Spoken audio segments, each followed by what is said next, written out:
پرانے دوستوں سے ملاقات اور پرانے دوستوں سے رابطہ رکھنا اور پھر ان سے وقتاً فوقتاً ملنا، اس کے تعلق سے اگر آپ ناظرین کو کچھ اپنی کیفیت سے آگاہ کریں۔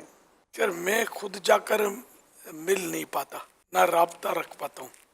میں اپنی ذاتی بات بتا رہا ہوں، کبھی مطلب ملاقات ہو گئی، وہ خود ایسے ہی ڈھونڈتے ہوئے پہنچ گئے تو پہنچ گئے۔ میری مجبوریاں ہیں، میں ادھر ادھر آپ کو پتہ ہی کیوں نہیں جاتا، جی چاہتا ہے کہ جاؤں، نہیں جا پاتا۔ پرانی مجھے یوں ہوتا ہے کہ میں پرانے دوستوں سے ملوں اور کوئی نہ کوئی حق العبد ہو سکتا ہے تلف ہوا ہو بچپن میں، یہ سوچ ہے۔ ہاں تو میں ان سے معافی تلافی کر لوں۔ ایسے یاد آتے ہیں کہ یار اس سے کیسے ملاقات ہو، یہ بھی نہیں پتہ ہوتا کہ وہ باقاعدہ حیات ہیں یا نہیں ہیں، ہم ساتھ کھیلے ہیں، رہے ہیں، آنا جانا ہوا ہے تو کچھ نہ کچھ ظاہر ہے کہ ہو ہی جاتا ہے انسان کا۔ آپ کو یاد ہوگا سکندر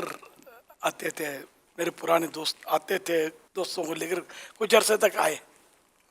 اب وہ نظر نہیں ہے بہت سال سے۔ ان کو میں نے باقاعدہ وہ تو ترکیب بنائی تھی، یہ میرے پرانے دوستوں میں سے تھے۔ دوسرے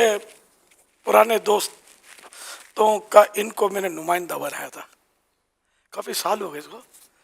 اور میں نے کوئی یاد پڑتا تحریر بھیجی تھی، ڈائری بھیجی تھی ان کے ساتھ کہ ہم پرانے دوست ہیں کر کے، اور سب کے نام بھی لیے ہوئے کہ یار میرے پرانے دوستوں کو ڈھونڈو اور تم یار ان سے سائن کراؤ اس پر کہ الیاس قادری، میں نے جو بھی آپ کی کوئی حق تلفی کی ہو وغیرہ وصول کر لو یا معاف کر دو وغیرہ کوئی عبارت بنائی تھی، اور وہ ڈائری کبھی کبھی نظر بھی آتی تھی، ہو سکتا ہے اب بھی کہیں نظر آ جائے، تو میں نے سائنیں کروائی تھی عیسائی بھائیوں سے، میرے پرانے دوستوں سے۔ حضور نابالغی کے دور میں اگر خدا نہ خواستہ ایسی کوئی چیز ہو جاتی ہے تو کیا اس کے تعلق سے بھی یہ احساس و فیلنگ ہونی چاہیے؟ نابالغی میں بھی اگر اس کا حق تلف کیا تو ادا تو کرنا ہو، جیسے اس کے کوئی چیز توڑ پھوڑ دی تو مالی نقصان، اس کا تو تاوان ہے۔ یہ بہاری شریعت تو یہاں تک لکھا ہے کہ ایک دن کا بچہ بھی کروٹ لے اور گلدستہ گر جائے ٹوٹ جائے تو اس کے پیسوں سے تاوان دیا جائے گا کسی اور کے گھر میں، ظاہر ہے کسی کا بھی نقصان یہ کر دے جو اس کا ذاتی چیز نہ ہو، دوسرے کی ہو، تو یعنی وہی حق تلفی ہوئی تو اس کا تاوان یعنی اس کا تاوان بنے کہ ایسی ہی چیز دی جائے یا اس کی قیمت ادا کی جائے۔ ایک دن کے بچے کو بھی